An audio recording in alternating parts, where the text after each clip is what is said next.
There should be a statue of Brother Blue on Cambridge Common. Dressed in full regalia, he should sit there with his tunic of blue and red and purple, an open lap for all the children who pass by his purple beret covered in butterfly wings. As he says hello with his butterfly hand, and his other left arm is outstretched to offer the hug of his final, complete embrace of all the people with all the love of all the world. Brother Blue, who told the story of the plain little caterpillar who became the glorious butterfly, Brother Blue. Yes. And this is for the contrarian Bill Barnum, wondering where his first wife is now.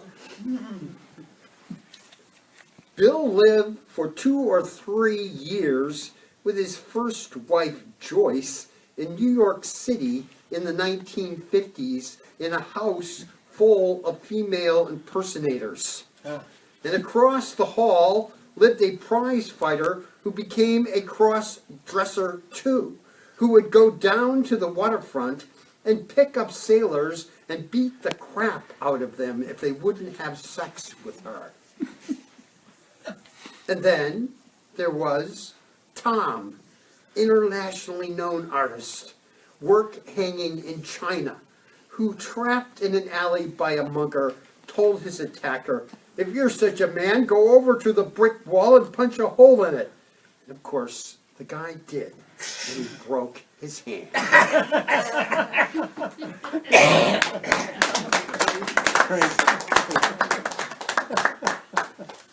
So that's for Bill and for Brother Blue. And this is for capitalism. This is from RH20, Religion and the Rise of Capitalism. If you have never read this book, you should read this book. It's just for the language, just for the kind of late 19th century, early 20th century Victorian writing.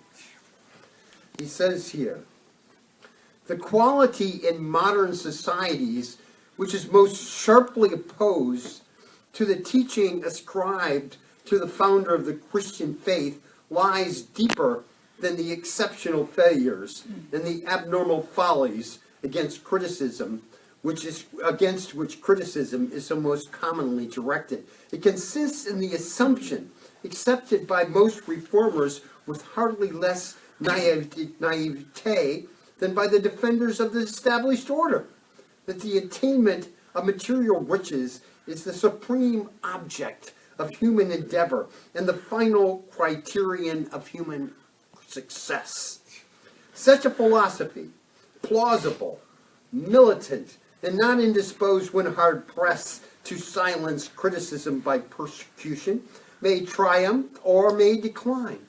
What is certain is that it is the negation of any system of thought or morals which can, except by a metaphor, be described as Christian." And I have this poem to finish off here. It's called The 10 Commandments.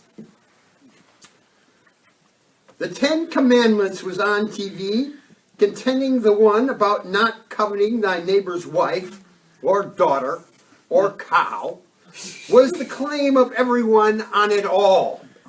Status quo, jubilee, gift of them all for what was necessary to reproduce again.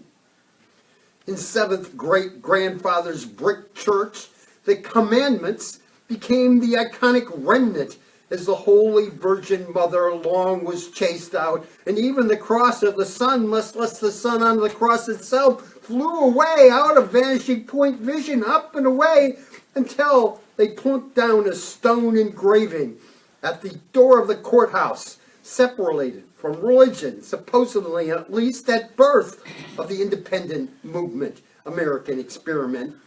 They proved the current age electric flow, and the manifest destiny flooded a continent, not stopping until Tennessee Valley Authority finally lit up the heart of the heartland while, flat on the floor, looking at Edison's light bulb, Jesus was there, looking back at Looy. Until some maniac, freewheeling, accelerated his pagan sport utility vehicle through the stone-engraved edifice of "You shall have no gods before me," when me, alias the id, is firmly ensconced in the non-existent state where everything inconsistent with a 6,006-year-old universe has been excised from all official documents, written by the finger of God, methinks, the finger on the button, 10 Commandments of God's gift, adrift on the courthouse green lawn. America, such a Christian nation, quivers full of arrows, teenage brides in hand.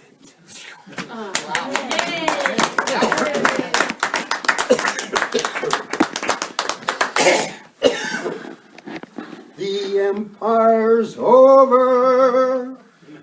It's time to call it a day. They burst your pretty balloon and taken the moon away. It's time to wind up that masquerade. Just make your mind up. The piper must be paid. The empire's over. Candles flicker and dim. You danced and you dreamed through the night. It seemed to be right, just being with them. Now you must wake up. All dreams must end. Take off your makeup. The empire's over. It's all over, my friend. The empire's over. It's time to call it a day. Now you must wake up. All dreams must end. Take off your makeup. The empire's over. It's all over, my friend. It's so over, my friend. The empire's over.